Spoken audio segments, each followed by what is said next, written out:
Hello everyone, it's morning. If I look sleepy, I don't know if I look sleepy, but if I do, it's because I am currently, how's the word? Sleep deprived. I have issues trying to sleep for a long period of time, so that's why. Anyways, let's gonna see it. Finishing all these videos about Tinkerbell. If I do there's six movies about Tinkerbell, I watched the first four of them, and the other two I saw them, but not really good because it's not Tinkerbell the main character anymore. One is about the pirate, the other one is about fun. That one I heard that a lot of people cry with that. I saw it, but I didn't really saw it. So I want to do a video for all and each of them. I don't know if one followed by the other, but yeah, I want to do a video about the six of them, and maybe later we're going to do one video about the less favorite one to the most favorite one. Comment down below which one is your favorite.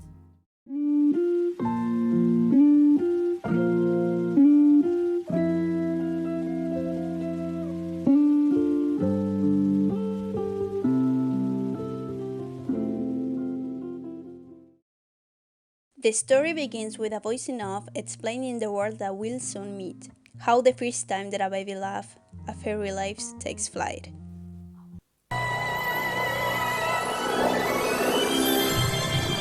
This can be real, guys. It just started and I'm nostalgic. The piece of dandelion flies all the way from London to Pixie Hollow, the land of fairies. A blonde-haired fairy was born. I used to think that teenagers start to feel pressure by what they want to be, what path they want to take. They have to decide what their future is going to be. But seeing this, the girl didn't have half an hour on the year, then she has to decide what type of fairy she will be. She doesn't even know her name yet. She's worried about these two, but Queen Clarion, this one for here, dismisses, saying that she will just know what her specialty is. Yeah, it's easier said than done, right? I mean, this applies for real life as well. We all have something that is for us, but finding out it's more difficult than just seeing the objects that shine the most. Trust me, I am going through that right now. Anyways, there is a hammer that she ignores. She said, I don't want that ugly thing. No, I don't want it. But curiously, that's the one that belongs to her. She's a Tinker Fairy, and that's where her name comes from, Tinkerbell. This is not fair at all. A mí me vendieron Tinkerbell como una hada artesana y no como una hada mecánica o algo así, porque esa es la exacta traducción de Tinkerbell. Creo que le pusieron hada artesana para no ponerle hada martillera.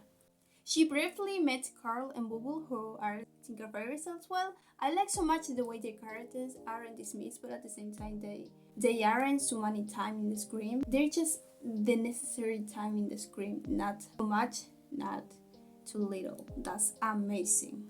At first, Tinkerbell feels a little bit stunned by their explosive personality, but she quickly finds them funny and kind because they are. They decide to give her a tour around Pixie Hall, going through the forest stations, the Winter's Wood, Autumn Forest, Summer Glade, and Spring Valley. These are the 4 seasons, and each one of them had a specific sector. And this is something that matters a lot in the cinematographic world of Tinkerbell. In each and every one of the movies, there is just one season that becomes the main season. What a good explanation that I give. I mean, in each movie, there's a specific season. That's what I mean. In this one is... Which one? Oh, spring. It's spring in the first one. Every fairy has its own workplace depending on its talent.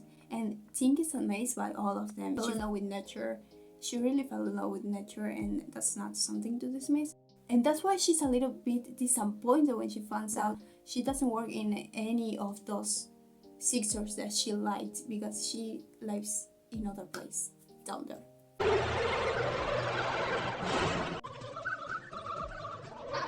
She works at the Tinker's Nook. This seems like a movie of someone graduating from college and not getting the job of his life, of her life, going through all that disappointment and frustration at first. I must not be the only one that believed that fairies changed the season. It makes sense in a way, you know? They are not the only fairies that she will meet because then Vidya appears.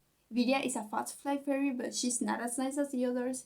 She's particularly rude towards Tink because she doesn't like it, and you can see that from afar. She makes her feel less and presumes her talent as a rare one, which one pisses her off. Cuando esté en tierra firme, te voy a probar la importancia de nosotros. ¿Cuándo quién viaje a tierra firme? Fortunately for herself, Tinkerbell is not the type of character who is nice and lets herself be tempted. She's the opposite. She becomes very rage every time something pisses her off.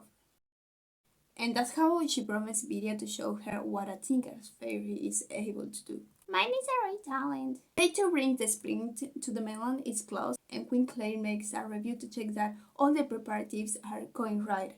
Tink discovers this and decides to present her creations as a way to help and prove herself. She made all of her creations with these objects that we all know as the lost things, that are basically your things. Like, she found something like this on the island, and then she uses to create something. By the way, I always loved this scene of the beach there. It just gives me a lot of peace. However, things don't go as planned when all of her creations result in a mess. That's very relatable, you should prove them before. The first creation hits a baby chipmunk and the other one has something against the ferryman. That's when Queen Clara decided that it's enough and crushes all her dreams, saying, Las alas artesanas no van a tierra firme, linda. But the last thing we can lose is our bride. Did you thought that I was going to see it? Hope? No. So Tinkerbell just leaves the place, saying that it was a joke. Next one. You believed it, right? I couldn't watch this scene. It just used it to make me really uncomfortable. She begins to lose hope for a moment. She begins to feel very disappointed in her talent. It's not something that she was expecting to not go to the mainland. There's something off. She can create, she can go to the mainland, and that kind of thing exasperated her until a brilliant, not so brilliant idea comes to her head. Switch her talent. In the real world, this is the part where we switch careers. The girls aren't very sure about it, especially Rosetta and Iridesa. They thought it is something able to happen, which is something normal to think about, but nonetheless, they decide to support her and just try to help her. The first one is Silverbeast, and already from the beginning, she begins with the wrong foot. Tinkerbell is someone who gets easily frustrated and angry, but at least we can say that she tried. The same happens with Iridesa. She's a victim of her impatient being again. Well, even if she will be patient, she couldn't make it anyways because she's not a light fairy. ¿La luz pesa? No, ilumina. And frustrated for can't give the light to the fireflies, she throws the lights to the floor and making one of them ending her ass. So now the bugs are behind things, but things aren't going well, and I don't want to justify her, but it makes her say ugly things. Very ugly things that she shouldn't say. No quiero ser solamente una torpe artesana. well, you're insulting yourself as well. But she's not giving up now. So the next day she meets Fawn to try to be an animal fairy. Girl, just with that face, you already know that's not your talent. Which one of the fairy talents do you think is the most physical demanding? Because I think it's the animals one. I wanted to be a water fairy. Now that I think about it, there isn't a fire fairy. As this is her third try, the little bird gets the worst part. He's very afraid, and who wouldn't when she greets him this way? Hola! The poor bird that wasn't guilty of literally anything ends up fighting with Tink. So she ends up leaving him. Is it necessary to say that she messes it up again? Well, she grabs a house attention. Which ends very badly, causing some destruction around. But that wouldn't be the last time that Tinkerbell caused destruction. In fact, that's the first one. Now she's really pissed off for not getting good results and isolating herself in a meadow she finds a lost thing. Fixing it, the object results to be a music box, although they don't really know what it is. Their friends see this process of her creation and ended up amazed by it. They wanted to convince her that that was who she was. Rosetta even decides that she won't try to help her because she doesn't see any point there when she's a tinker fairy by own nature. I want to say something here, even when in the beginning Tink was very excited with everyone else's talent, she never disliked nor hated being a tinker. She just started to be disappointed when she wasn't allowed to make her own creations, or she discovered that she couldn't go to the mainland, or that people like Vidya told her that her talent wasn't any special. Fairy Mary even told her to stop wasting her time on nonsense things like lost things, and that's something that she was really impressed with since the first time that she saw it. Her problem wasn't specifically be a tinker. Her problem wasn't specifically be a tinker. It was the fact that it stops her from doing certain things that she would love to. She wanted to explore her talent to the maximum, and her surroundings wouldn't allow her to do so. So Tink is still angry, but now she's angry with her friends too, which is very logical. Not knowing what else to do, she goes to Vidya and begs for help. Vidya doesn't like Tink, not at all, and we can see it from the first minute of the movie. And especially after the awkward moment that she kind of made her go through. After all, she accepts to help her, but yeah, with not so good intentions. The task that Vidya puts on her was to catch the weeds. No, not that kind of weed.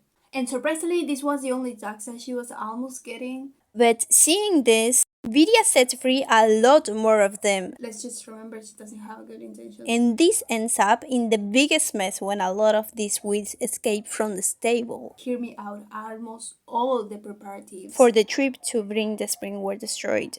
Rosetta even scolded her badly, saying that there was no other fairy that could be able to catch those weeds. In defense of Tinkerbell, I think I have to say that Vidya has a lot of responsibility there. She's an advanced fairy, not like Tinkerbell. She knows the risk of doing such things, and she didn't stop her. If she would be mature enough, she wouldn't allow her to do so. Anyways, the plans of the fairies are in trouble. They have to bring the spring to the mainland, but it was literally the other day when they have to go. And everything was destroyed. I mean, it doesn't have sense. It couldn't be fixed. And now we have the introduction of Terence. Oh! Actually, he appeared before, but it was a short scene and he didn't have a proper introduction in this movie. So he was just there and he was Terence already, nobody presented him. It was like we already had to know who Terence was. And I am not complaining. Oh, I realized I didn't present him as well. Well, Terence is the dust keeper guy. There are more people like him. I remember that there was more dust keeper guys and girls, but he's the praised one. Why? Well, because he's Terence. Gracias, Terence. ¿Conoces mi nombre? Pues, claro. I miss sheep. Well, in this scene, he talks loudly about him, like, I am just the dust keeper guy, you know, why would you know my name?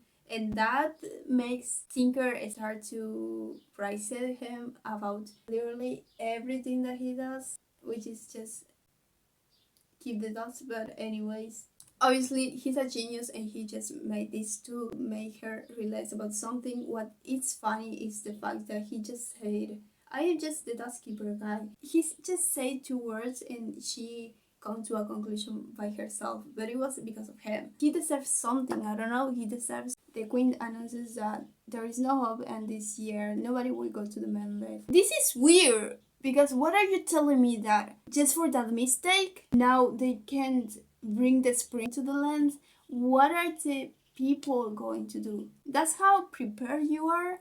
You have that big responsibility. You don't have a backup plan.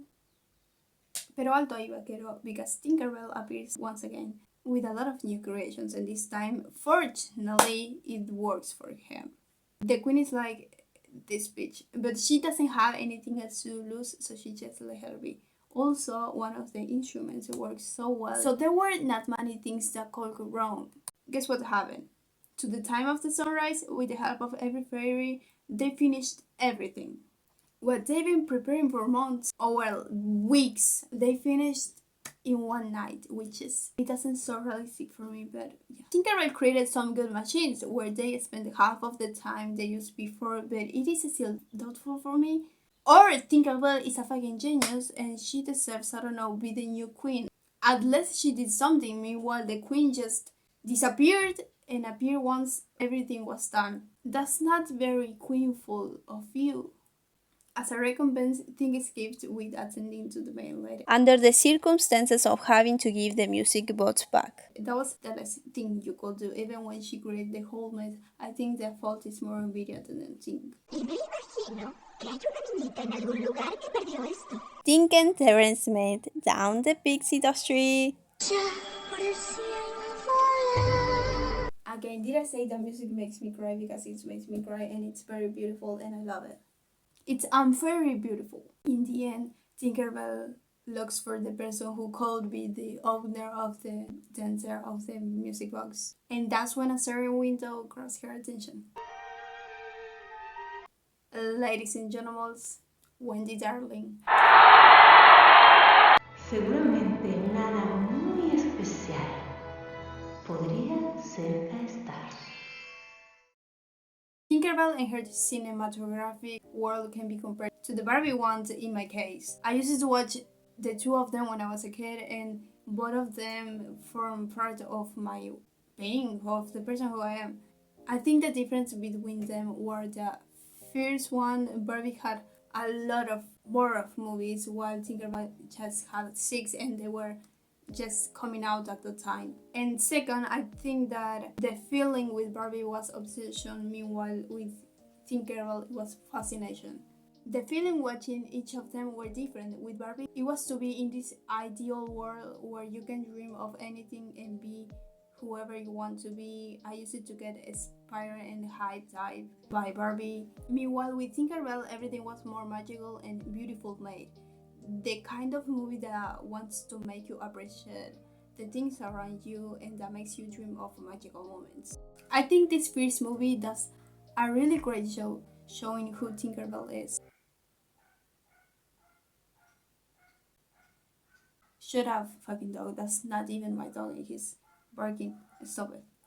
The way they introduce Tinkerbell to us is very accurate. If you watch the last movie from Tinkerbell, she's still the same, a little bit more mature, but she's still the same, and that's something that I appreciate a lot, because a lot of time when there's so many movies, the sense of the first movie it's not the same than the last, and that kind of feel like the character was lost. Meanwhile, here it doesn't happen. Even when she goes through so many different experiences along the movies, I still can see the same essence in her from the first one. About the plot of the movie, specifically this one, it is obvious that it represents identity, who I wanna be and who I am. Tinkerbell is someone who wants to be so much more than what she's made for, and that makes her hate her talent for a moment, hate who she is, and make her want to change her identity. As I said in the movie, I relate this to the structure between dream career and your dream job. It's not the same, and they don't necessarily always go together. Pick what you'll do for the rest of your life. It's nothing easy, and when you want to be something bigger in the same file, then things get messy. That's why she wants to give up in being a Tinker Fairy. Why would she do that when everyone was doing and getting better at doing something else that wasn't what she was made for? Anyway, she doesn't dwell too much on this. After the little words of Terence told her, she quickly accepts that she's a Tinker Fairy. Her insides told her, and she knew it from the beginning. She just didn't want to accept it. Being who you are is always the best option. Don't try to be someone else because that's not realistic. The humor is very simple actually, but it comes hand in hand with the characters. Every character and the situations of the movie itself are relatable. Even when they are fairies, all of them are very normal and real. They are not exaggerated, nor they make you cringe. It's just the perfect balance of a real character for me, and it is more appreciable because it's a movie for kids. The relationships have this characteristic as well. I don't know, I just feel like they're just a group of friends that I could see close to me. This may be the most beautiful and supportive girls' friendship out there, or at least in movies. I love all of them for supporting and helping Ting in every moment. Although it is kind of dumb sometimes, but not something that we hate. For the last, I want to mention the beautiful manner. Everything is mixed. The narrator and the background music are so beautiful that it is what creates this whole magical atmosphere around. Beautiful words plus beautiful soundtrack creates a magical and inspired atmosphere that stole my heart during my childhood, and that I'm sure it should hit other children heart as well. Childs need this kind of shit in their days to be able to dream about something. Peter Pan says we have to believe, guys. We're here it finished this video thinking about the Tinkerbell before she gets obsessed with Peter Pan and leaves all the fairies for him. I mean, we can really blame her though. Hopefully, if I feel like it, we'll do the rest of the movie. So stay tuned. Till then, goodbye.